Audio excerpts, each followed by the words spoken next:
बिस्मिल्लाहिर्रहमानिर्रहीम अस्सलाम वालेकुम। तव्हांजो पंहिंजो प्रोग्राम आहे सलाम रमज़ान ऐं इन प्रोग्राम में तव्हांजो पंहिंजो मेज़बान इरशाद जागीरानी तव्हांजी ख़िदमत में हाज़िर आहे। उमेद आहे तव्हां बिल्कुलु ठीकु ठाक हूंदो, ख़ैरियत सां हूंदो, मज़े में हूंदो, क़रार में हूंदो, क़ुरबाश हूंदो।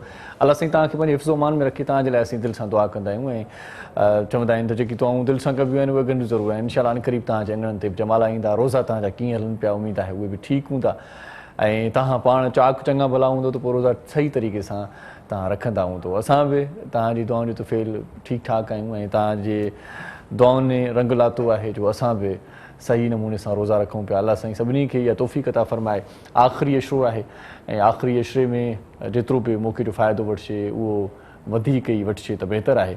ऐं आउं तव्हांखे अॼु यकीन जी हिकिड़ी ॻाल्हि ॿुधायां थो त माण्हू यकीन रखनि था जेकॾहिं त पोइ सभु सही थी वञे थो, सेट थी वञे थो। तव्हांखे यकीन हुजे, तव्हांजो इरादो अटल हुजे, पोइ को बि मिशन हुजे, का बि ॻाल्हि हुजे, का बि तव्हांजी हिमायत में हुजे ऐं तव्हांजी का आस हुजे, का उमेद हुजे, तव्हांखे सिर्फ़ु पंहिंजे अलाह ते यकीन हुजे त उहो थी वेंदो, उहो थी वेंदो। उनखे थियण खां कोई रोके नथो सघे। यकीन जूं ॿ सूरतूं आहिनि। यकीन जूं ॿ सूरतूं आहिनि। हिकिड़ी सूरत इहा आहे त के माण्हू अहिड़ा बि ॾिठा आहिनि जेकी अलाह ते यकीन रखी सभु कुझु छॾे ॾींदा आहिनि, मतिलबु अलाह जे लाइ सभु कुझु छॾे ॾींदा आहिनि, उन्हनि जो यकीन हूंदो आहे।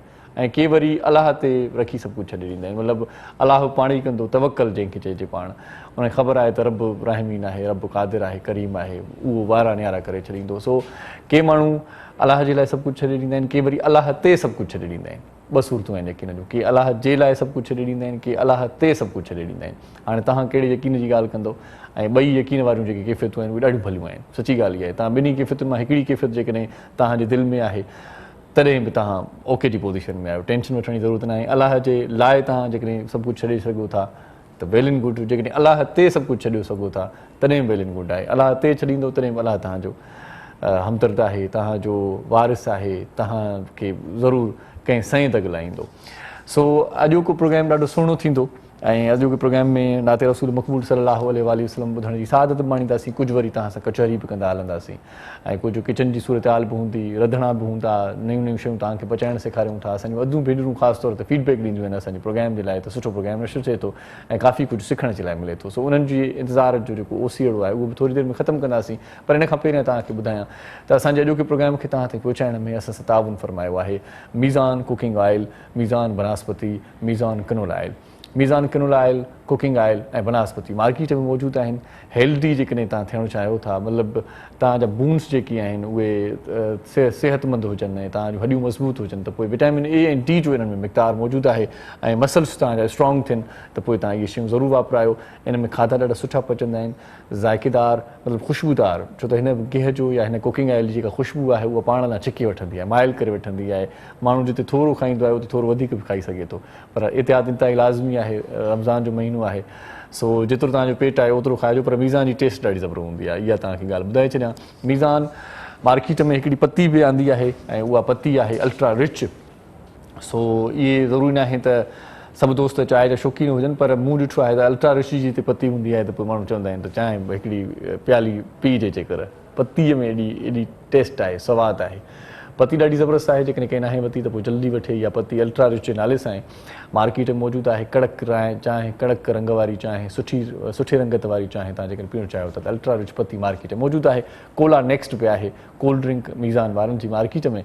सो कोला नेक्स्ट खां पोइ आउं वरी बि अॼु चवंदुसि तव्हांखे त नेक्स्ट को ऑप्शन तव्हांजो न हुजणु घुरिजे। खोड़ सारियूं कोल्ड ड्रिंक्स आहिनि, उन सभिनी खे छॾे करे तव्हां कोला नेक्स्ट ज़रूरु पीअंदो। इन जो ज़ाइक़ो पंहिंजो आहे, इन जो फ्लेवर पंहिंजो आहे, इन जी टेस्ट पंहिंजी आहे। मीज़ान वारनि जी वॾी महिरबानी जेकी असां सां अॼोके प्रोग्राम में पहिरें प्रोग्राम खां वठी हिन वक़्त ताईं साथ निभाइनि था। मीज़ान तव्हांजी वॾी महिरबानी।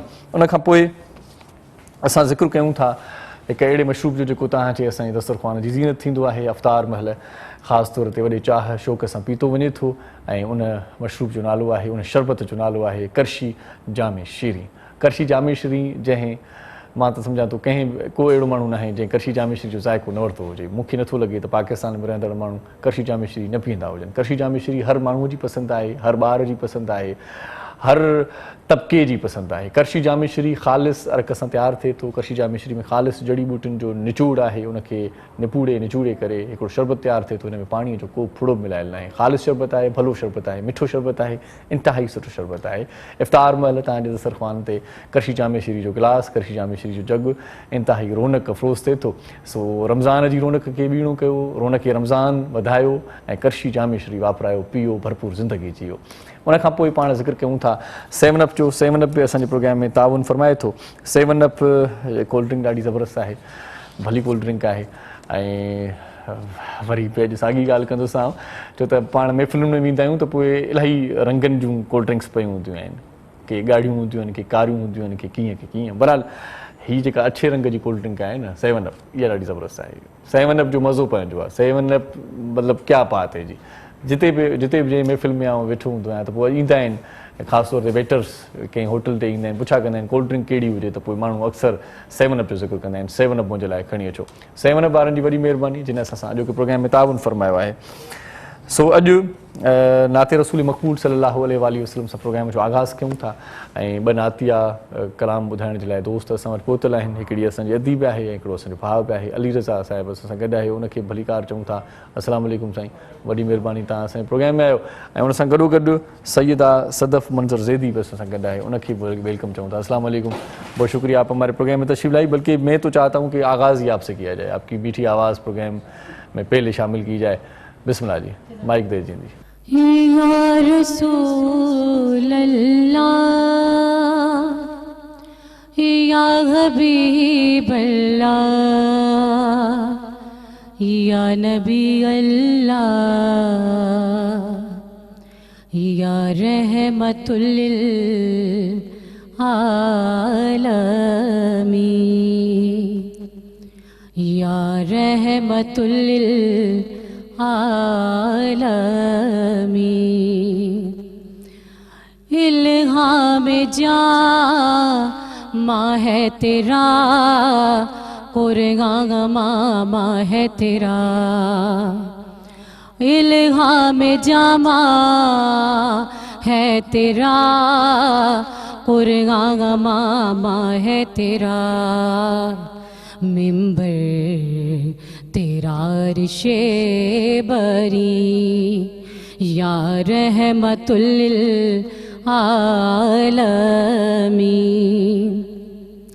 खैरुल बशर रुतबा तेरा, आवाज़ हक खुतबा तेरा।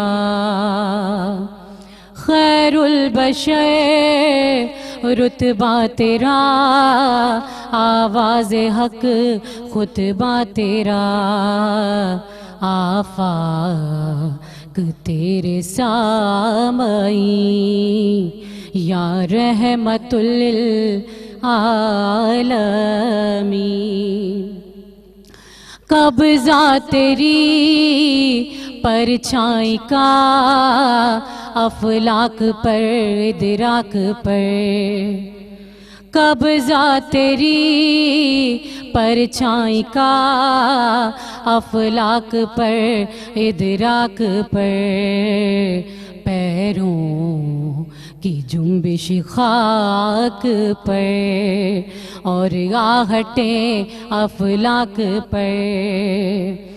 गिरदे सफ़र तारों की ज़ौ, मिंबर बुरा के तेज़ रो। साईं से जिब्रीले यमी, या रहमतुल लिल आलमीन। आई नये रहमत बदान, सांसें चिरागे इल्म फ़न। कुर्बे इलाही तेरा घर, अल्फ़क्र फ़ख्री तेरा धन। खुशबू तेरी जुए करम, आँखें तेरी बाबे हरम। नूरे अज़ल तेरी जबी, या रहमतुल लिल आलमीन।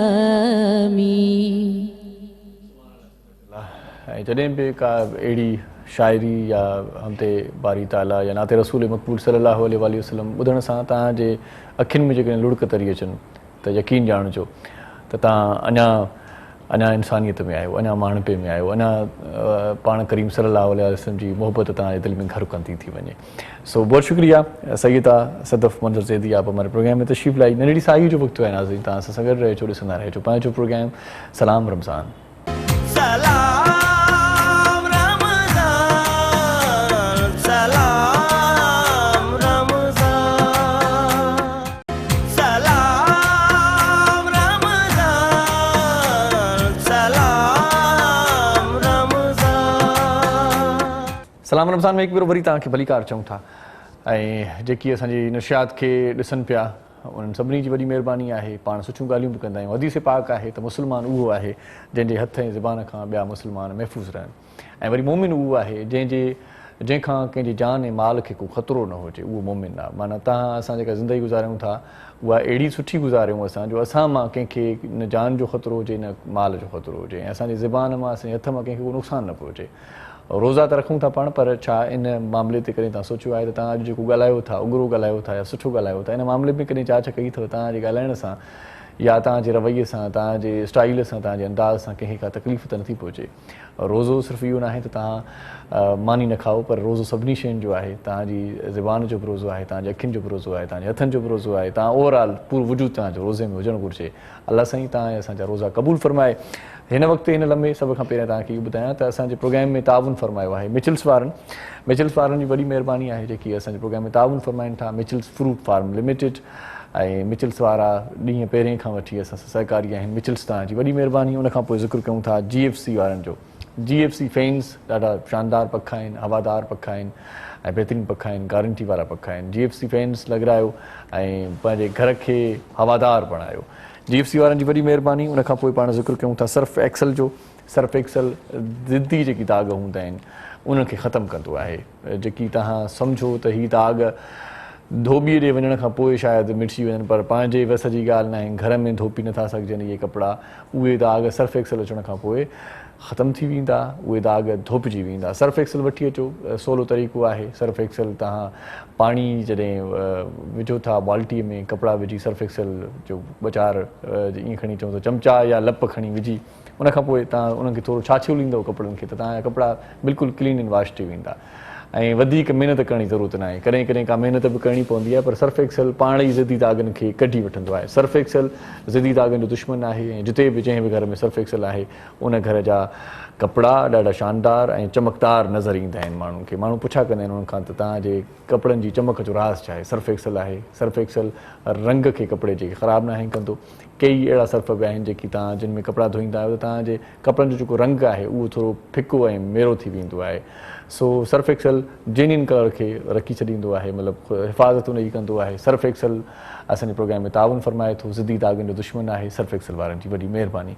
हाणे असां गुज़ारिश कयूं था हिन लम्हे सभ खां पहिरियां त अली रज़ा क़ादरी साहिब खे त हू नाते रसूल मक़बूल सल्लल्लाहु अलैहि वसल्लम ॿुधाइणी सादत माण्हुनि। इन सां गॾो गॾु कोहिनूर रोस्तो खे असीं भलीकार चई छॾियूं था। बाबा तव्हांजी वॾी महिरबानी, तव्हां असांजे प्रोग्राम में आयो। जी क़ादरी साहिब बिस्मिल्लाह। सलातो वस्सलाम अलैका या रसूल अल्लाह, सलातो वस्सलाम अलैका या रसूल अल्लाह व अला आलिका व असहाबिका या हबीब अल्लाह। सभ खां पहिरियां मुंहिंजो मोहबत भरियो सलाम अव्हांखे क़बूल पए। दिल में हिकिड़ी हसरत दिल में हिकिड़ी हसरत मुंहिंजी अखिड़ियुनि जे अॻियां महबूब जो चेहरो हुजे सल्लल्लाहु अलैहि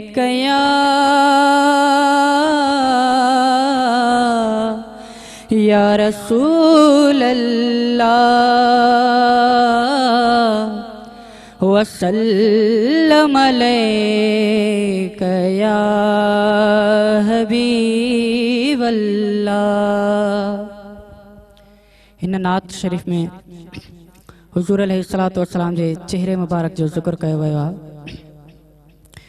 जंहिंजा वलैल जहिड़ा वार सुहिणा सुहिणा घुंडड़ीदार, जंहिंजा वलैल जहिड़ा वार सुहिणा सुहिणा घुंडड़ीदार, सुबहान अल्लाह सुहिणे जी माशा वाखाण लिखां, सुबहान अल्लाह सुहिणे जी माशा वाखाण लिखां। जंहिंजा वलैल जहिड़ा वार सुहिणा सुहिणा घुंडड़ीदार, सुबहान अल्लाह सुहिणे जी माशा वाखाण लिखां। जंहिंजे हथनि लए मौला चयो आयदुल्ला, उहो ई त आहे अरबी सुहिणो सल्लल्लाह। जंहिंजे हथनि लए मौला चयो आयदुल्ला, उहो ई त आहे अरबी सुहिणो सल्लल्लाह। वाह वाह चेहरे जी चमकार, छाहिन मोती ऐं जवार, वाह वाह चेहरे जी चमकार, शाहिन मोती ऐं जवार, सुबहान अल्लाह सुहिणे जी माशा वाखाण लिखां। जंहिंजा वलैल जहिड़ा वार सुहिणा सुहिणा घुंडड़ीदार, सुबहान अल्लाह सुहिणे जी माशा वाखाण लिखां। यूसुफ भी सुहिणो लेकिन सरकार भी शया, वदुहा चयो वियो चेहरे महबूब जे लया। यूसुफ भी सुहिणो लेकिन सरकार भी शया, वदुहा चयो वियो चेहरे महबूब जे लया। अहिड़ी चेहरे जी चमकार खाजी अचो ॾींहं जे चंद्रहार, अहिड़ी चेहरे जी चमकार खाजी अचो ॾींहं जे चंद्रहार, सुबहान अल्लाह सुहिणे जी माशा वाखाण लिखां।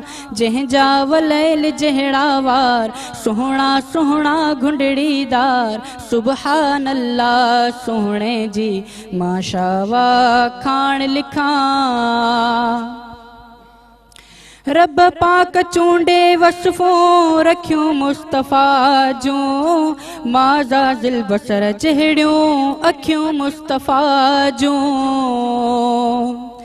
रब पाक चूंडे वसफ़ूं रखियूं मुस्तफ़ा जूं, माज़ा ज़िल बसर जहिड़ियूं सुहिणियूं अखियूं मुस्तफ़ा जूं। जंहिं दम नेण खणे दिलदार बुल ॾियनि बिस्तर ते बीमार, जंहिं दम नेण खणे दिलदार बुल ॾियनि बिस्तर ते बीमार, सुबहान अल्लाह सुहिणे जी माशा वाखाण लिखां।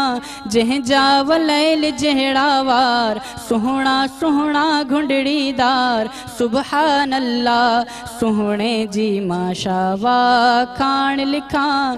सुबहान अल्लाह सुहिणे जी माशा वाखाण लिखां। सुभान अल्लाह सुभान अल्लाह। मिठे मीर मदनी जी तारीफ़ में नातिया कलाम ॿुधणी सादत माणी सिंह अली रज़ा क़ादरी साहिब जे ख़ूबसूरत अंदाज़ में असां सॼे ॾींहं में मुख़्तलिफ़ शयूं अहिड़ियूं बि असांजे साम्हूं अची वेंदियूं आहिनि जिन ते असांखे कॾहिं कॾहिं पछताव बि थींदो आहे। कई मौक़ा मिस थी वेंदा आहिनि, चवंदा आहियूं यार हिन शादी में वञूं हा, शायदि हिते हलो गुलो हुयो, हिते असांजो वञणु इंतिहाई लाज़मी हो, असां मौक़ो विञाए छॾियोसीं। किथे कारोबार में को घाटो पवंदो आहे त पाण रोई पवंदा आहियूं, अखियुनि मां लुड़क ॻड़ी पवंदा आहिनि। पर हक़ीक़त तव्हांखे ॿुधायां त असांखे रोअणो किथे पवंदो या किथे असांखे रोअणु घुरिजे।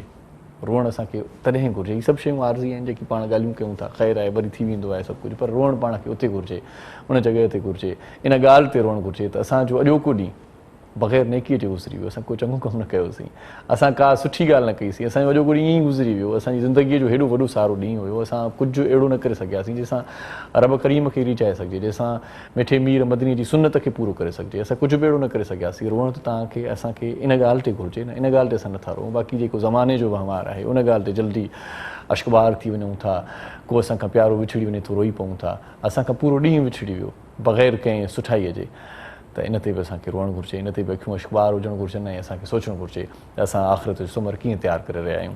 सो हिन वक़्तु आउं दावत कलाम जे लाइ गुज़ारिश कयां थो, असां सां गॾु आहे कोहिनूर ओस्तो, सो उनजे ख़ूबसूरत आवाज़ में नाते रसूल मक़बूल सल्लल्लाहु अलैहि वसल्लम ॿुधण जी सआदत माणियूं था। जी बाबा। बिस्मिल्लाहिर्रहमानिर्रहीम। महबूब मोहम्मद जे मोर कणितामा सदके, महबूब मोहम्मद जे मोर कणितामा सदके, अम्मा आयशा सिद्दीका जी सोई लहण तमा सदके, अची अर्ज़ कयो अमड़ी साईं सोई मविनाई, अची अर्ज़ कयो अमड़ी साईं सोई मविनाई, सन्नी सोई लाए कमरो रोशन रोशन करण तमा सदके, महबूब मोहम्मद जे मोर कण तामा सदके, चंद्र चोॾीअ खां बि चिटो मदनीअ जो नूर मथे, चंद्र चोॾीअ खां बि चिटो मदनीअ जो नूर मथे, जे मोमिन दिल समझो ते मञण तमा सदके, महबूब मोहम्मद जे मोर कण तामा सदके, मुझे मीर मोहम्मद जा जिब्रील भी पैर चुम्या, मुझे मिठड़े नबी जा जिब्रील भी पैर चुम्या, हर मोमिन चे जिब्रील जे चुमण तमा सदके, महबूब मोहम्मद जे मोर कण तामा सदके, अम्मा आयशा सिद्दीका जी सोई लहण तमा सदके, जे दिल सकाई त्यारी सोने शहर मदीने जी, जे दिल सकाई त्यारी सोने शहर मदीने जी, सोनो उनके गुराई दुआ सोने जी सदन तमा सदके, महबूब मोहम्मद जे मोर कण तामा सदके, अम्मा आयशा सिद्दीका जी सोई लहण तमा सदके। माशाल्लाह जज़ाकल्लाह। कोई नूर रोस्तो जे आवाज़ में ख़ूबसूरत नाते कलाम ॿुधण जी साथ तमाणी सी अफ़्तार जो वक़्तु वेझो वेझो थींदो वेंदो आहे त पोइ इंतज़ार जी कैफ़ियत वधी वेंदी आहे ऐं असांजे घणनि दोस्तनि खे अज़ान जो इंतज़ार बि हूंदो आहे। जेकॾहिं तव्हांखे बि अज़ान जो इंतज़ार आहे त पोइ पक ॼाणो अज़ान जो जेको बि इंतज़ारु करे थो पक ॼाणे उहो त उनजो पंहिंजे रब करीम सां इश्क़ पको थी चुको आहे। सुभान अल्लाह।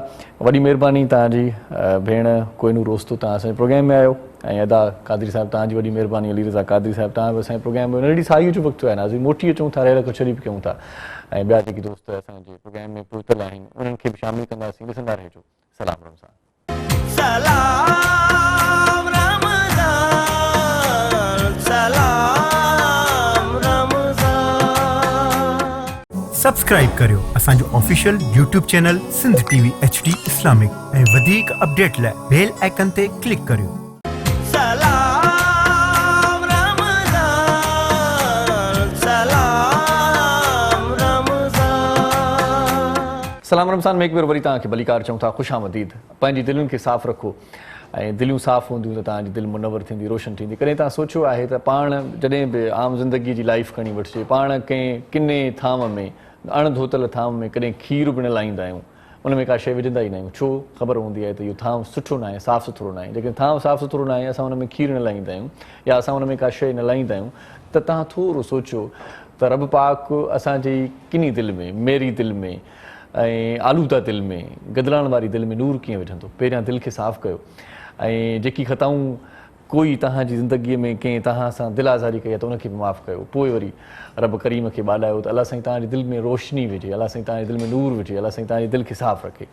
सलाम रमज़ान में तव्हांखे भलीकार चवण खां पोइ आउं किचन में निहार कयां थो रंधिणे में निहार कयां थो। मीज़ान जो रंधिणो आहे असांजे प्रोग्राम में शामिलु हूंदो आहे। मीज़ान वारनि जी महिरबानी पाण पहिरियां ई मञी चुका आहियूं त प्रोग्राम में ताउन फरमाइनि था। मीज़ान जे रंधिणे में मौजूदु हूंदी आहे असांजी भेण बासमा ख़ान शेफ़ बासमा खे असीं भलीकार चऊं था। अस्सलाम वालेकुम वदी कीअं आहियो ठीकु आहियो? मां ठीकु ठाक तव्हां ॿुधायो बिल्कुलु ज़बरदस्त आहियूं असीं। अॼु तव्हां छा पचाइणु सेखारींदो? अॼु असां जेका आहे ॿ रेसिपीज़ था ठाहियूं। हिकिड़ो असां ड्रिंक था ठाहियूं ऐं पकोड़ा था ठाहियूं। ऐं जेका पकोड़ा आहिनि पालक जा पकोड़ा आहिनि ऐं मिक्स जेका बि सब्ज़ी आहे जंहिंमें बैंगन आहे शिमला मिर्च आहे बसर आहे हे सभिनी जा मिक्स करे पकोड़ा ठाहींदासीं। ऐं हिकिड़ो जेका ड्रिंक ठाहींदासीं उहो आहे मार्गरीटा। अच्छा जेका हिकिड़ी मतिलबु सोडा बोतल तव्हां वठियो ऐं जेका असांजा मिंट आहिनि मिंट लीफ पुदीना जा पत्ता हूंदा आहिनि हिन सां ठाहींदासीं। ॾाढो सुठो ऐं रिफ्रेशिंग ड्रिंक हूंदो आहे। सही सही सही सही माशाल्लाह। ॿई माना शयूं अॼु असांजे लाइ हूंदियूं। हा बिल्कुलु। झटपट रेसिपियूं आहिनि ॿई। हा झटपट आहिनि। ठीकु आहे। अदी मीज़ान जे किचन में तव्हां मौजूदु आहियो तव्हां पंहिंजे रंधिणे खे स्टार्ट कयो असां पंहिंजे प्रोग्राम में तरतीब खे अॻिते वधायूं था। नाते रसूल मक़बूल सल्लल्लाहु अलैहि वसल्लम ॿुधाइण जे लाइ असां वटि ॿ महिमान मौजूदु आहिनि। सभ खां पहिरियां असीं भलीकार चऊं था असांजी नंढड़ी न्याणी आयशा नूर असां सां गॾु आहे उनखे बि अस्सलाम वालेकुम ऐं गॾो गॾु हाफ़िज़ इमरान साहिबु असां सां गॾु आहे उनखे भलीकार चऊं था। हाफ़िज़ साहिबु तव्हांजी वॾी महिरबानी लख थोरा। सो मुंहिंजी दिली ख़्वाहिश आहे त सभ खां पहिरियां असां आयशा नूर जे मिठड़े आवाज़ में नाते रसूल मक़बूल सल्लल्लाहु अलैहि वसल्लम ॿुधण जी साथ माणियूं। जी बेटा आयशा माइक तव्हां खणो ऐं नाते रसूल मक़बूल ॿुधायो।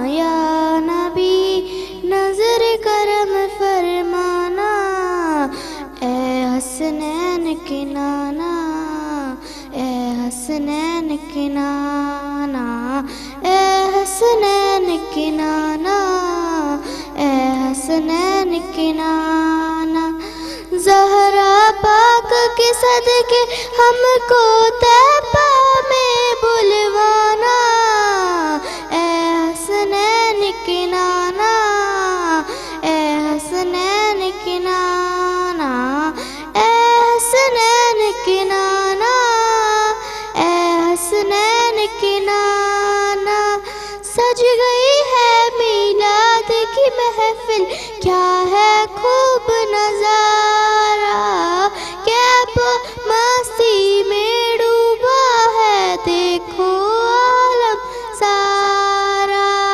ढूंढ रही है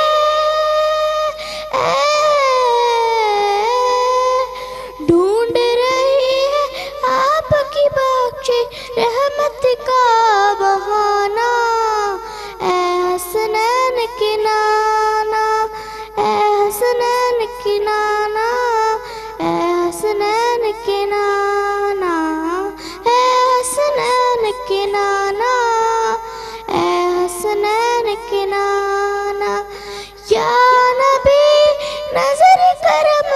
फरमाना या नबी नजर करम फरमाना ऐ हसनैन के नाना ऐ हसनैन के नाना ऐ हसनैन के नाना ऐ हसनैन के नाना। बेटा माशाल्लाह नओं अंदाज़ ऐं आहिस्ते आहिस्ते तव्हांजी आवाज़ में न सुठाई ईंदी।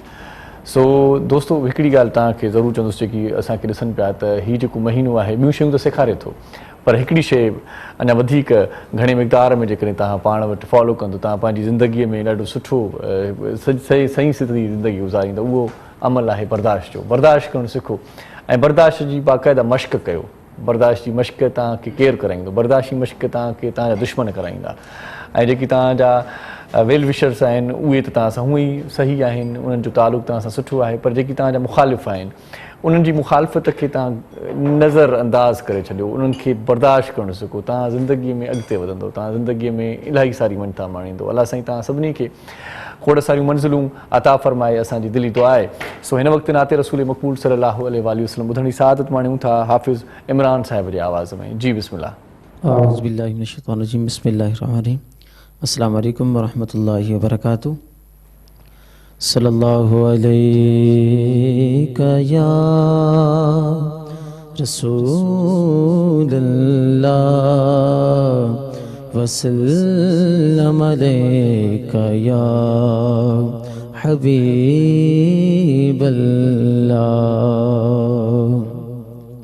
एक शायर सिंधी है तो मैं इंशाल्लाह पढ़ूंगा कि सब गार नसीब जिया,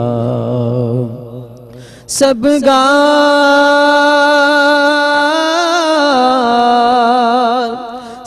गार नसीब जिया, जेके मदनी पाण घुरायो आ वह मर्जी हबीब जिया।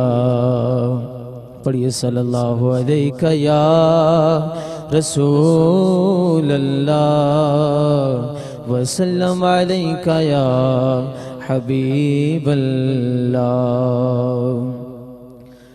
लजपाल नबी मेरे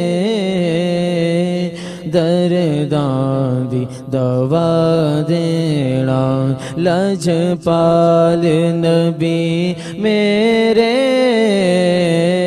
दर्दां दी दवा देना, लजपाल नबी मेरे दर्दां दी दवा देना, लजपाल नबी मेरे दर्दां दी दवा देना। जदों वक्त नज़ा आवे दामन दी हवा देना, और मैं नात तेरी पढ़ना, मैं जिक्र तेरा करना, मैं नात तेरी पढ़ना, मैं जिक्र तेरा करना। इस जिक्र दी बरकत नाल मेरी कब्र वसा देना, इस जिक्र दी बरकत नाल मेरी कब्र वसा देना। कि दिल रोंदा है जांदे ने जदों लोकी मदीने नो, दिल रोंदा है मेरा, दिल रोंदा है मेरा, दिल रोंदा है मेरा, दिल रोंदा है मेरा, दिल रोंदा है जांदे ने जदों लोग की मदीने नू हुण सानू वी आका मेरे आका हुण सानू वी आका दरबार विखा देना हुण सानू वी आका दरबार विखा देना एक मैं ही नहीं उन पर कुर्बान ज़माना है एक मैं ही नहीं उन पर कुर्बान ज़माना है जो रब दो आलम का महबूब यगाना है लजपाल नबी मेरे दर्दां दी दवा देना। सुभान अल्लाह सुभान अल्लाह सुभान अल्लाह साईं छा त अंदाज़ हो तव्हांजो माशाल्लाह। बहुत शुक्रिया हाफ़िज़ भाई, बहुत ही अच्छा कलाम आपने पढ़ा। नंढड़ी साईअ जो नाज़रीन वक़्तु थियो आहे ऐं असां नंढड़ी साई ते वञण खां पहिरियां हाफ़िज़ इमरान साहिब खां बि मोकिलाईंदासीं ऐं असांजी आयशा नूर नंढड़ी उन खां मोकिलायूं था, मोटी अचूं था नवां महिमान असांखे जॉइन कंदा, ॾिसंदा रहिजो। सलाम रमज़ान। सलाम रमज़ान सलाम रमज़ान सलाम रमज़ान सलाम रमज़ान। सलाम रमज़ान में हिकु भेरो वरी तव्हांखे भली कार चऊं था। अॼोको प्रोग्राम तव्हां ताईं पहुचाइण में असां सां ताउन जिन कयो आहे उन्हनि जो नाम वठणु असां पंहिंजो फ़र्ज़ु सम्झंदा आहियूं। हबीब कुकिंग आयल वारनि जी वॾी महिरबानी जेकी असां सां हिन प्रोग्राम में सहकारी आहिनि। हबीब कुकिंग आयल सिहतमंद आयल आहे, मतिलबु सिहत जे लाइ सुठो आहे। खाईंदव मतिलबु उन में रधण जेके पचंदा उहे शयूं खाईंदव तव्हांजी सिहत ॾाढी सुठी थींदी। हबीब चई त दिलि बि छपियल हूंदी आहे, दिलि वारो कुकिंग आयल आहे, त पोइ इहो ज़रूरु वठिजो। हबीब कुकिंग आयल वारनि जी वॾी महिरबानी जिन असां सां ताउन फरमायो आहे। उन खां पोइ पाण ज़िक्र कयूं था क्वेस वारनि जो। क्वेस जो शरबत मिठो बि हूंदो आहे, सुठो बि हूंदो आहे। तव्हां क्वेस जा ॿ शरबत ॾिठा हूंदा मार्केट में, हिकिड़ो ॻाढ़ो आहे, ॿियो साओ आहे। सो साए ऐं ॻाढ़े रंग जो शरबत क्वेस वारनि जो ऐं क्वेस वारनि जो चवणु आहे त ट्रूली टेस्टफुली क्वेस जो शरबत ॾाढो भलो आहे। सो इहो ज़रूरु पीजो। उन्हनि ताउन फरमायो आहे असां सां, तव्हां यकीनन क्वेस पीतो हूंदो। क्वेस वारनि जी वॾी महिरबानी जिन असां ताउन फरमायो। लज़ीज़ा खीर मिक्स जो ज़िक्र कयूं था पाण, मिठो इंतिहाई सुठो हूंदो आहे ऐं हर माण्हू मिठो खाईंदो आहे, ख़ासि तौर ते जेकी सिहतमंद आहिनि। शुगर जे मरीज़नि जी आउं ॻाल्हि नथो कयां, पर अफ़्तार खां पोइ मिठो खाइणु या हूअं बि खाधे खाइण खां पोइ मिठो खाइणु सुनत आहे। सो मिठो ज़रूरु खाओ। लज़ीज़ा खीर मिक्स खाओ त अञा वधीक बहितर थींदो। ॾाढो सुठो खीर आहे। लज़ीज़ा खीर मिक्स जा पैकेट्स मार्केट में मौजूदु आहिनि, तव्हां वठी सघो था। लज़ीज़ा वारनि जी वॾी महिरबानी जिन असां अॼोके प्रोग्राम में सहकार फरमायो आहे। उन खां पोइ पाण ज़िक्र कयूं था रीगल फ्रूट फार्म वारनि जो। रीगल फ्रूट फार्म जा जूसिस मुंहिंजी टेबल ते मुंहिंजे स्टूडियोस में मौजूदु आहिनि ऐं ॾाढा सुठा जूसिस आहिनि। कॉकटेल जो तव्हां पीअणु चाहियो था, मैंगो जो पीअणु चाहियो था, एप्पल जो पीअणु चाहियो था, मुख़्तलिफ़ फ्लेवर आहिनि रीगल फ्रूट फार्म वारनि जा। ऐं ख़ालिस ही जेको आहे सो पैकेट जेको आहे जूस जो ख़ालिस पैकेट आहे। ऐं आउं त इहो चवंदुसि त फ्रूट फार्म नालो अहिड़ो ॾाढो ज़बरदस्त आहे। ईअं लॻंदो आहे मूंखे त को फ्रूट फार्म आहे बाक़ाइदा ऐं उतां ताज़नि मेवनि जो रस निचोड़े करे ऐं पैकेट्स में विधो वियो आहे। फील ईअं थींदो आहे ऐं हिन जी टेस्ट ॾाढी ज़बरदस्त आहे। आउं फील कंदो आहियां कॾहिं कॾहिं। आउं अफ़्तार महिल रीगल फ्रूट फार्म जा जूसिस पीअंदो आहियां ऐं तव्हां बि पीओ। ऐं बाक़ाइदा एनर्जी ज़रूरी आहे। कॾहिं कॾहिं इफ़्तार महिल थोरी उञ वधीक लॻंदी आहे त पोइ माण्हू सभ खां पहिरियां पाणी पीअंदो आहे या वरी जूस पीअंदो आहे। सो जूस जेकॾहिं पीअणु चाहियो था त फ्रूट फार्म जूस मार्केट में मौजूदु आहे, तव्हां परचेस करे सघो था।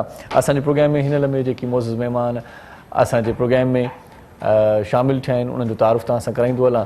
ऐं पाण अक्सर चवंदा आहियूं त पाण पंहिंजे लाइ त जीऊं था पर ॿियनि जे लाइ बि जीअणु घुरिजे, ॿियनि जी बि ख़िदमत करणु घुरिजे। ख़िदमत ख़ल्क़ जी कबी आहे, ख़ल्क़ जी ख़िदमत करण सां ख़ुदा राज़ी थींदो आहे। सो हिकिड़ी फाउंडेशन बि आहे हिन हवाले सां जंहिंजो नालो ई अहिड़ो आहे अल ख़िदमत फाउंडेशन, जेकी ख़ल्क़ जी ख़िदमत कनि पिया। ऐं तव्हां असांजे लाइ ख़ासि तौर ते जेकी मिसकीन जेकी मुस्तहिक जेकी आहिनि उन्हनि जे लाइ तमामु घणो सुठो कमु कनि पिया। सो अल ख़िदमत फाउंडेशन जो पब्लिक रिलेशन हेड असां वटि अॼु महिमान थियो आहे, उनखे असां भली कार चऊं था। तंज़ील रज़ा साहिब असां सां गॾु आहे। अस्सलाम वालेकुम وعلیکم السلام. کیسے ہیں جی؟ ٹھیک ہیں الحمدللہ بالکل ٹھیک. Thank you sir. آپ ہمارے پروگرام میں تشریف لائے. ذرا نصیب آپ ہمارے پروگرام میں تشریف لائے. ان खां पोइ असां वरी नाते रसूल मक़बूल सल्लल्लाहु अलैहि वसल्लम जी सादत माण्हुनि जे लाइ हिकिड़े सुठे नात ख़्वान खे बि पंहिंजे प्रोग्राम में मदू कयो आहे. उनखे बि सराए वरितो आहे. मोहम्मद फ़हीम कादरी साहिब असांजे प्रोग्राम में आयो आहे. उनखे भलीकार चऊं था. फ़हीम भाई बहुत शुक्रिया आप हमारे प्रोग्राम में तशरीफ लाए. और मैं तो यही चाहूँगा कि स्टार्ट इस ब्रेक का आप से ही हो जाए. माशाल्लाह. बिस्मिल्लाह.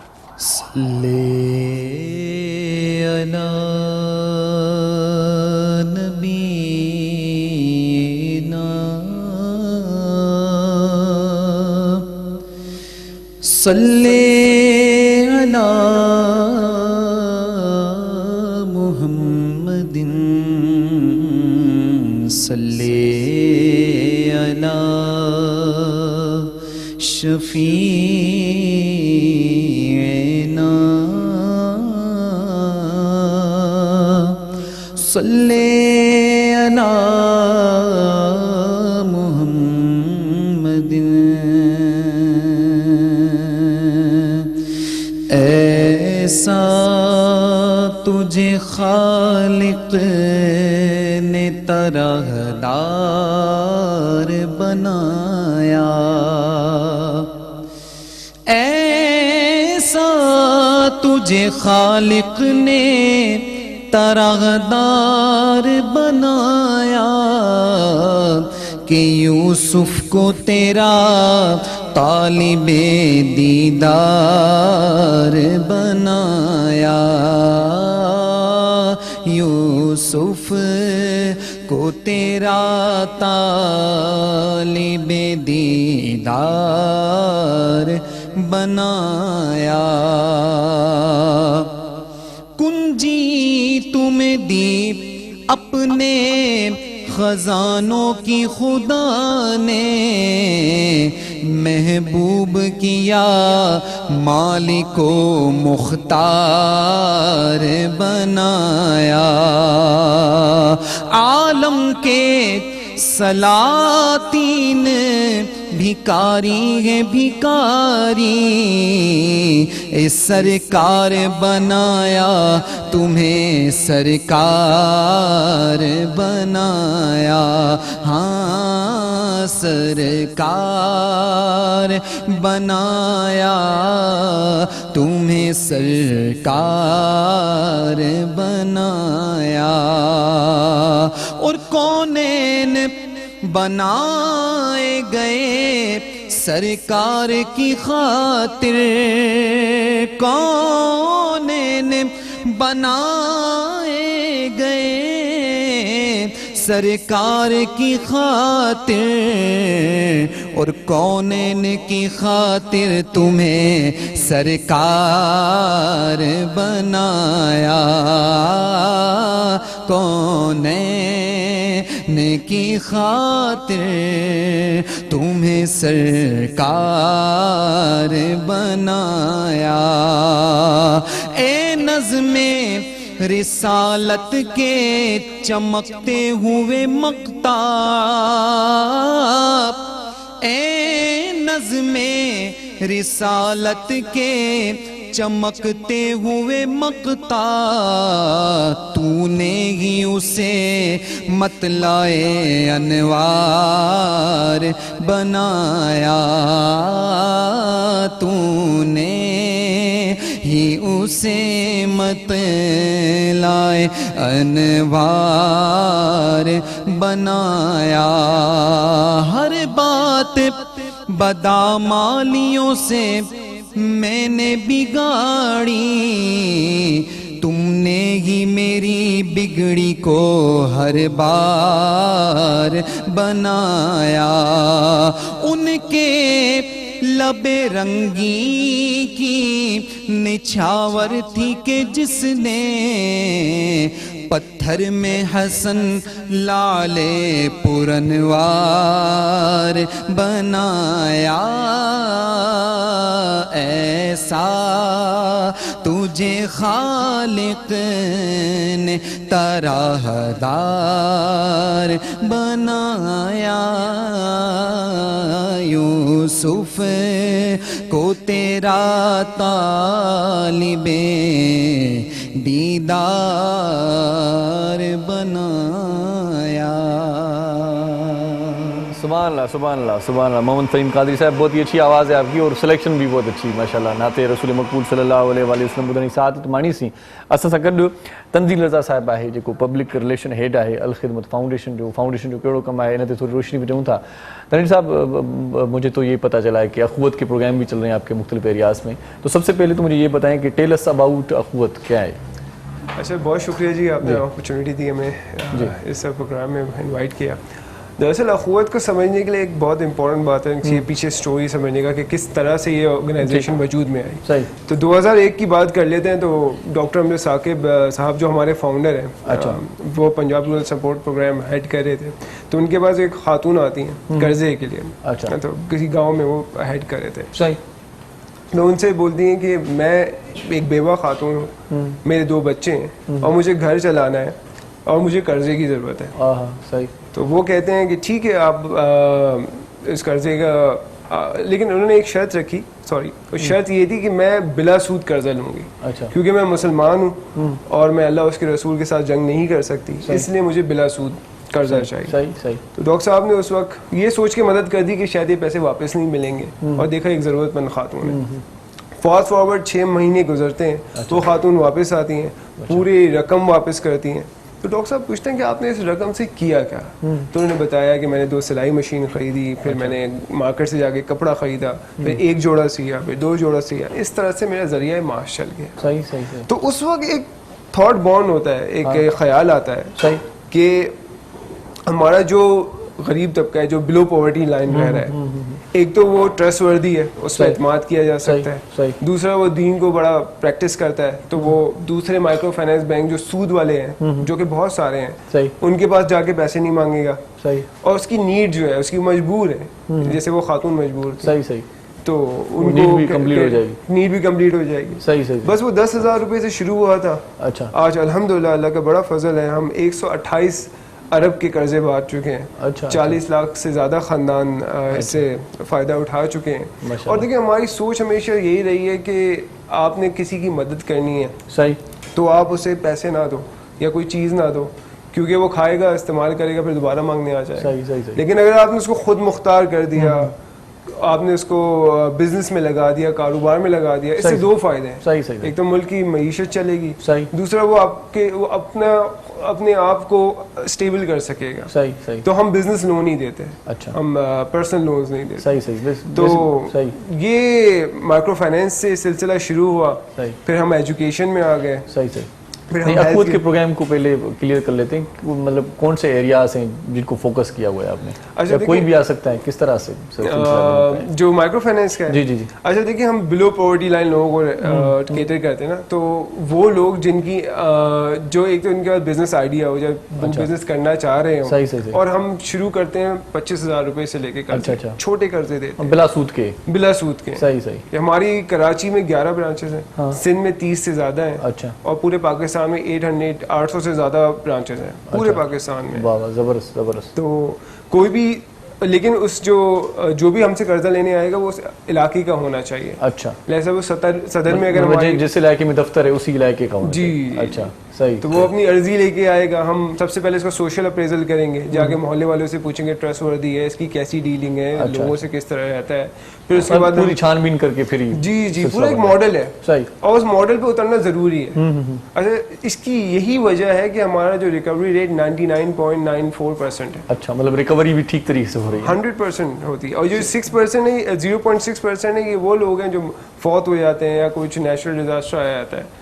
तो इसकी वजह यही है कि हम प्रोसेस फॉलो बड़ा स्ट्रिक्टली करते हैं. जो हमारा तरीक़ेकार है उसमें कोई भी क्या कहते हैं, चाहे वो हमारे डायरेक्टर साहब हो या कोई भी बंदा इन्फ्लुएंस नहीं कर सकता. किसी की हम ये नहीं सुन सकते कि हमारा बंदा इसको प्रोसेस से हटा दो. सही से, मतलब कोई सिफारिश वगैरह नहीं. कोई सिफारिश नहीं. अच्छा, अभी तालीम की बात हो रही थी, तो कोविड के मरहले में, मतलब कोविड की ये तीसरी लहर है, तो इस हवाले से थोड़ा सा बता दें, तो किस तरह से पूरा मैनेज किया, खासतौर पर गवर्नमेंट स्कूल की भी हेल्प की. जी जी जी. तो ये भी बता दें. अच्छा, तालीम का बेसिकली हमारे जितने भी प्रोजेक्ट्स हैं, पहले तो हमारा कसूर यूनिवर्सिटी पाकिस्तान की पहली फीस फ्री यूनिवर्सिटी है. अच्छा. उसके बाद हमारे पास वुमेन कॉलेज है चकवाल के अंदर, फिर एक रिसर्च इंस्टीट्यूट है अखुवत फर्स्ट के नाम से फैसलाबाद के अंदर, और फिर 350 स्कूल हैं पंजाब के अंदर जो हमने बिल्कुल गवर्नमेंट से लेके रेनोवेट किए।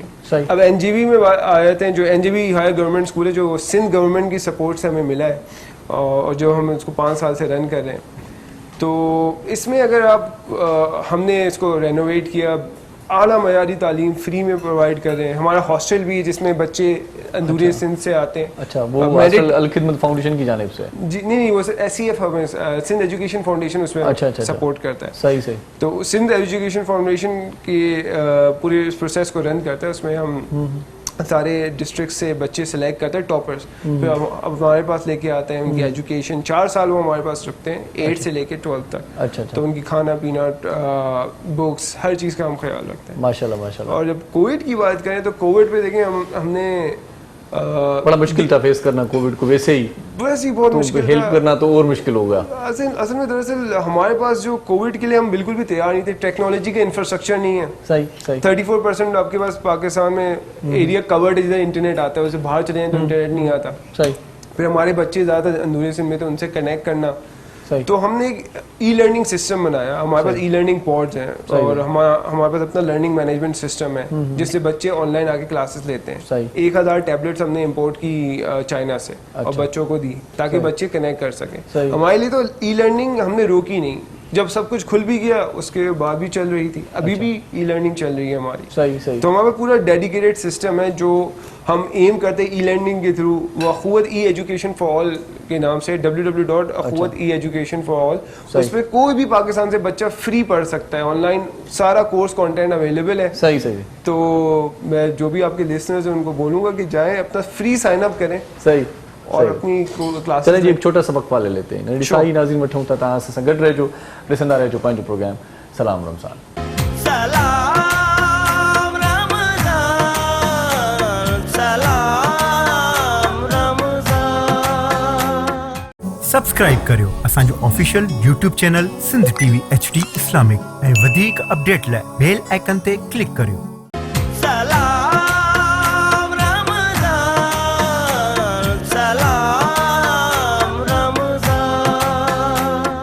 सलाम रमज़ान में एक बार वरी तव्हांखे भलीकार चऊं था। तव्हां असांजो इंतज़ारु कयो, तव्हांजी वॾी महिरबानी आहे। इंतज़ारु ॾुखियो थोरो थींदो आहे, पर वरी जॾहिं असां अची वेंदा आहियूं, प्रोग्राम स्टार्ट वरी थी वेंदो आहे, कंटिन्यू कंदा आहियूं, त पोइ तव्हांजे दिलि खे बि ज़रूरु आदत थी हूंदी त अदी असांजी बासमा ख़ान जेको रंधिणो तयारु पे कयो उहो किथे पहुतो। पकोड़ा अॼु ठाहीं पई ऐं हिकिड़ो मशरूब बि ठाहीं पई, मीज़ान जे किचन में मौजूदु आहे। सभ खां पहिरियां त हाल अहिवाल उन खां वठां थो प्रोग्राम जी तरतीब खे पोइ अॻिते वधायां थो।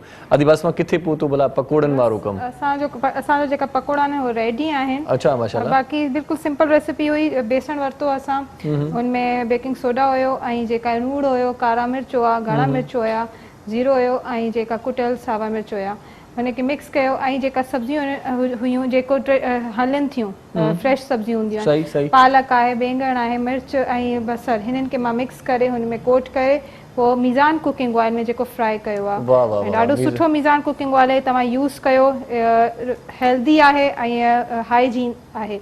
ईअं तव्हां को सलाह ॾियो, मां त चई मां त चवां थी त हिन में ई फ्राई कयो ऐं कोलेस्ट्रॉल बि न आहे हिन में। कैनोला ऑयल हिन जा 3 किलो वारा बि आहिनि, 5 किलो वारा बि आहिनि। अच्छा अच्छा। हे तव्हां यूज़ कयो, ॾाढो सुठो आहे। सही सही। मीज़ान कुकिंग ऑयल, मीज़ान बनास्पति यूज़ कयो। अधी पकोड़ा तयारु करे वरिता आहिनि। अदी तव्हांजी वॾी महिरबानी, तव्हां असांजे किचन में अॼु असांजो साथ निभायो आहे। इन खां सवाइ असां सां साथ निभायो आहे ओरिएंट वारनि, सहकार कयो आहे। ओरिएंट वारनि जी वॾी महिरबानी जेकी असांजे प्रोग्राम में ताउन फरमाईंदा आहिनि। ओरिएंट जी AC, ओरिएंट जी फ्रिज तव्हां ॾिठी हूंदी, गारंटी वारी हूंदी आहे, पाइदार हूंदी आहे, जल्दी ख़राब बि शयूं न आहिनि थींदियूं। ओरिएंट वारा असां सां ताउन फरमाइनि था, उनजा लख थोरा। सूफ़ी बे असां सां सहकारी आहे। सूफ़ी नाम है एतमाद का, हिन जो स्लोगन आहे सूफ़ी वारनि जा लख थोरा, वॾा वॾा सूफ़ी जो तव्हां असांजे प्रोग्राम में ताउन फरमायो। ऐं इन खां पोइ पाण ज़िक्र कयूं था हमदर्द जो। हमदर्द रूह अफ़ज़ा, वाह सनाब छा ॻाल्हि कजे। हमदर्द रूह अफ़ज़ा इफ़्तार जे दस्तरख़्वान ते रौनक जे लाइ रूह अफ़ज़ा बि इंतिहाई लाज़मी आहे। रूह जी राहत खे बरक़रार रखणु चाहियो था त पोइ रूह अफ़ज़ा ज़रूरु पीअंदा कयो। नंढा ॿार, वॾा, पका पोड़ा सभई मां सम्झां थो त रूह अफ़ज़ा जा बि शौक़ीन आहिनि ऐं रूह अफ़ज़ा जो शरबत ॾाढो सुठो आहे। कई साल थी विया आहिनि असां रूह अफ़ज़ा खे इन ई स्टाइल में ॾिसूं था, पैकिंग उनजी अहिड़े ई स्टाइल जी हूंदी आहे ऐं ॾाढो सुठो शरबत आहे रूह अफ़ज़ा। ऐं रमज़ान जी महक, रमज़ान जी रौनक खे वाधारो आणे थो हमदर्द वारनि जो रूह अफ़ज़ा। रूह अफ़ज़ा जो शरबत तो पाण बि पीओ ऐं पंहिंजनि प्यारनि खे बि हिकिड़ो शरबत जो गिलास अफ़्तार महिल ज़रूरी आहे। सो अफ़्तार जे रौनक खे ॿीणो करण जे लाइ, उन उझाइण जे लाइ रूह अफ़ज़ा जो इस्तेमालु इंतिहाई बहितरीनु आहे। रूह अफ़ज़ा सुठो शरबत आहे। आउं तव्हांखे वरी गुज़ारिश कयां थो त रूह अफ़ज़ा जो शरबत ज़रूरु पीजो। रूह अफ़ज़ा वारनि जी वॾी महिरबानी, हमदर्द वारनि जी वॾी महिरबानी। टोटली जेको आहे सो थोराए थो असीं जॾहिं थींदा आहियूं त पोइ हमदर्द ग्रुप वारनि जा थोराए था थींदा आहियूं, छो त इहो हमदर्द वारनि जी आहे। रूह अफ़ज़ा हमदर्द वारनि जूं ॿियूं बि खोड़ सारियूं शयूं मार्केट में मौजूदु आहिनि जेके तव्हां वठी सघो था सिहत जे लाइ, उहे फ़ाइदेमंद आहिनि। हमदर्द वारनि जा लख थोरा जिन असां सां अॼोके प्रोग्राम में ताउन फरमायो। उनखां पोइ पाण ज़िक्र कयूं था घर जो बोरची खानो हुजे, सींगारियल हुजे, सुठो हुजे त पोइ वेस्ट पॉइंट जूं शयूं छो न हुजनि भला, वेस्ट पॉइंट जो ओवन छो न हुजे भला, उन्हनि जूं जूसर मशीन्स छो न हुजनि, या ॿियूं कई शयूं आहिनि। ही वेस्ट पॉइंट वारा क्रिएट कंदा आहिनि इमोशन्स खे। सो वेस्ट पॉइंट जा सामान वठी अचो, वेस्ट पॉइंट जूं प्रोडक्ट्स वठी अचो, शयूं वठी अचो, पंहिंजे किचन खे, पंहिंजे रंधिणे खे सींगारियो, संवारियो। वेस्ट पॉइंट वारनि अॼोके प्रोग्राम में असां सां सहकार कयो आहे, असां सां निभाव कयो आहे। सो वेस्ट पॉइंट वारनि जी वॾी महिरबानी जिन असां सां अॼोके प्रोग्राम में ताउन फरमायो। उनखां पोइ पाण वरी प्रोग्राम खे हस्ब मामूल खणी हलूं था नाते रसूल मक़बूल सल्लल्लाहु अलैहि वसल्लम ॿुधाइण जे लाइ। अॼु नरमीन मुर्तज़ा बि असां सां गॾु आहे, उनखे पाण भलीकार चई छॾियूं था। उनखां सवाइ असां सां तंज़ील रज़ा साहिबु पब्लिक रिलेशन हेड्स अल ख़िदमत फाउंडेशन जो असां सां गॾु आहे। उन सां कचहरी पई थी त अल ख़िदमत फाउंडेशन जा कहिड़ा कम आहिनि ग़रीबनि मिसकीननि मोहताजनि जे लाइ। ऐं ख़ासि तौर ते मूंखे ॾाढो सुठो लॻो त जेको आहे व्याज खां बग़ैर जेको कर्ज़ु ॾिनो वञे थो, इहो ॾाढो सुठो आहे। न त असां वटि व्याज हिकिड़ो वॾो अलमियो आहे, माण्हू हिन में तमामु घणा पीड़िजी विया आहिनि, माण्हू ख़ुदकुशियुनि ताईं पहुची विया।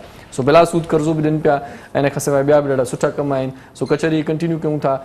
तंजील भाई आप बता रहे थे ई लर्निंग के हवाले से, तो ये प्रोसेस किस तरह से चलता है? लैपटॉप वगैरह भी देते हैं या थोड़ा सा बता? हमारा एक सिस्टम है जो मैंने आपको बताया था, www.eeducationforall.com आइफा के नाम से। जी जी। तो उसमें जाके बंदा कोई भी बच्चा साइन अप करेगा। अच्छा, वेबसाइट है आपकी? जी जी, वेबसाइट है। एड्रेस दोबारा बता दें इसकी। www.afeea.com सही जी, ifa.com है। उस पर आप जाके कोई भी कोर्स अपना साइन अप करें, अपना आईडी बनाएं और फिर आपके सामने एक लिस्ट खुल जाएगी। क्लास 1 का ये वीडियो है, क्लास 2 की ये सारा करिकुलम है, ये वीडियो है। अच्छा, पूरी वीडियोस बना के रखी है? जी जी, वीडियोस बना के रखी हैं, असाइनमेंट्स बना के रखी हैं, क्विज बना के रखी हैं। अच्छा। तो कोई भी बच्चा जाके कहीं से भी पाकिस्तान के किसी भी कोने से उसको एक्सेस कर सकता है। नॉर्मली वो सिंध करिकुलम के ऊपर बेस्ड हुआ है, लेकिन इंशाल्लाह हमारा प्लान ये है कि उसको नेशनल करिकुलम में भी ला के हम सारा कंटेंट बनाएं। फिर जो हमारी लाइव क्लासेस होती हैं, जैसे जिसमें बच्चे हमारे जो फिलहाल तो एनजेबी के बच्चे आ रहे हैं, लेकिन वो भी हम ओपन टू ऑल करते हैं कि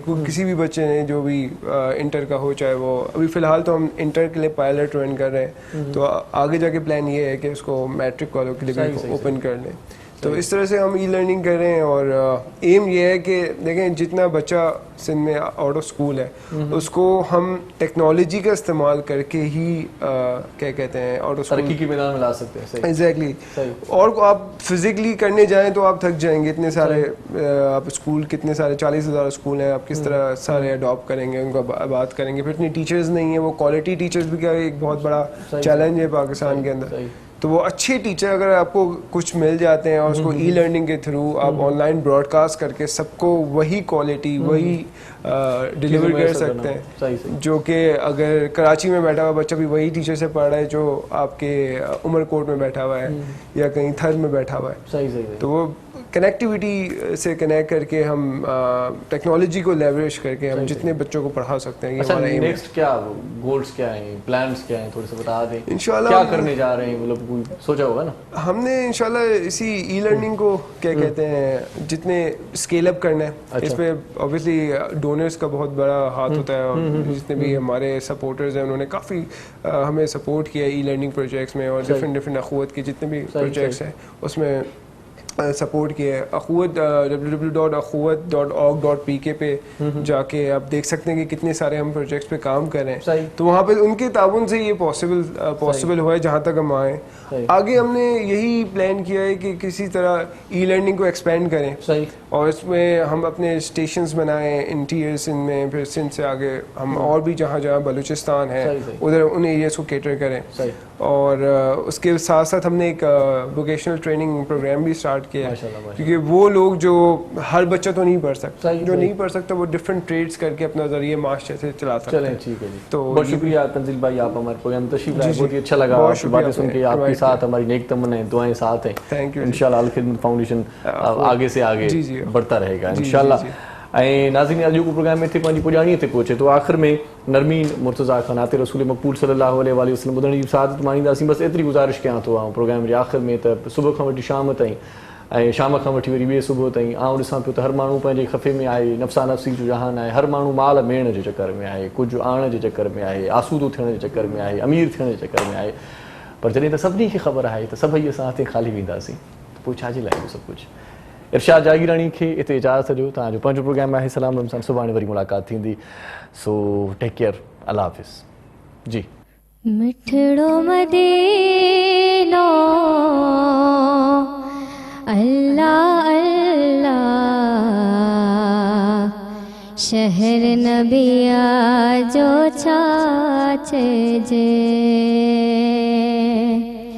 रोज़ ॾिसण सां दिल थी चवे पई, उम्र मदीने में रहजे. त्यार थिया जॾहिं सभई माण्हू, संभरी हलिया हज जा पांदेड़ो. त्यार थिया जॾहिं सभई माण्हू, संभली हया हज जा पांदेड़ो. दिल थी चवे छॾे मुल्क अबाणो, हाणे हाजन साहल जे, हाणे हाजन साहल जे, उम्र मदीने में रहजे. रब ताला जिया रहमत जा थे, असासियन जी रहमत ता थे. रब ताला जिया रहमत जा थे, असासियन जी रहमत ता थे. मस्जिद नबवी वारे हरम में, रोज़े जे अगियां घुमजे. मस्जिद नबवी वारे हरम में, रोज़े जे अगियां घुमजे. मिठड़ो मदीनो अल्लाह अल्लाह, शहर नबिया जो छाचे जे. कुर्ब कियो जिथे रब तबारक, डिठे नबिया जी मज़ार मुबारक. कुर्ब कियो जिथे रब तबारक, डिठे नबिया जी मज़ार मुबारक. वेठो रोंदो इए पियो चवंदो, महबूब महबूब जो रोज़ो पियो चमजे वेठो रोंदो ये पियो चमजो महबूब जो रोज़ो पियो चमजे मस्जिद नबवी अल्लाह अल्लाह उम्र मदीने में रह जे कब्र जो कोले ओ मीर मुकादर ते के बसायो रोज़े अतहर कब्र जो कोले ओ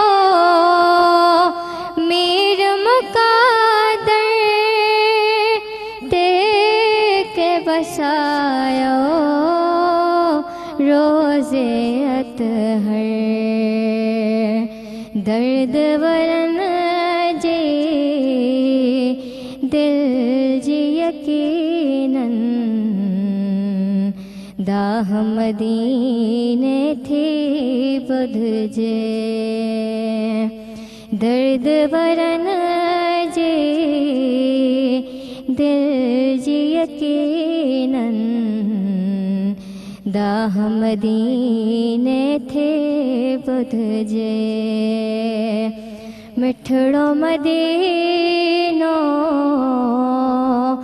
अल्लाह अल्लाह